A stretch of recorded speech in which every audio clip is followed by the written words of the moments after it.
কিন্তু এমন নির্মমভাবে হত্যা এটা আমরা কখনোই কাম্য করি না। আল্লাহ তাআলা তাকে শাহাদাতের মর্যাদা দান করুন। আমরা আজকে আমাদের মাহফিলের জন্য দোয়া করব।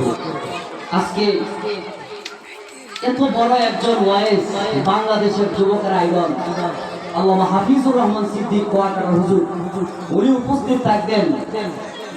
আল্লাহ তাআলা যেন আকাশটাকে পরিষ্কার করে দেয়, সবাই বলে আমিন।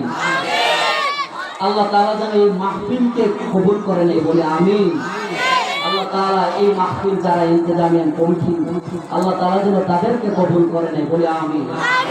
ভাইয়ের আমার যা বলতেছি না, আমার বয়ান ছিল একদিকে, কিন্তু বিষয়বস্তু কথার প্রেক্ষাপট ভিন্ন জায়গায় যেতেই পারে। আর যেখানে আমাদের মুসলমান মাইর খাচ্ছে, হত্যা হচ্ছে, সেখানে যদি আমি কথা না বলি, সেখানে যদি আপনি কথা না বলেন, সেখানে যদি নারে তাকবীরের ধ্বনি না হয়, তাহলে বুঝতে হবে আমাদের ঈমান দুর্বল। আমাদের দুর্বল ঈমান নিয়ে জান্নাতে আমরা যেতে পারবো না। এই জন্য ইহুদিদের বিরুদ্ধে, দালালদের বিরুদ্ধে, ভারতের এজেন্টদের বিরুদ্ধে হিন্দু খ্রিস্টান যারা একত্রিত হয়ে ইসকন নামের একটা সদস্য ঘটেছে, এই ইসকন নামের সদস্যের ভিতরে তাদের বিরুদ্ধে যদি আমরা কথা না বলতে পারি, তাহলে আমরা তো জান্নাতে যেতে পারবো না, ঠিক কিনা বলেন? তাহলে আমরা এই বিষয় প্রেক্ষাপট চলতেছে, এটা আমাদের বলতে হবে, এটা আমাদের ঈমানি দায়িত্ব, ঠিক কিনা বলেন?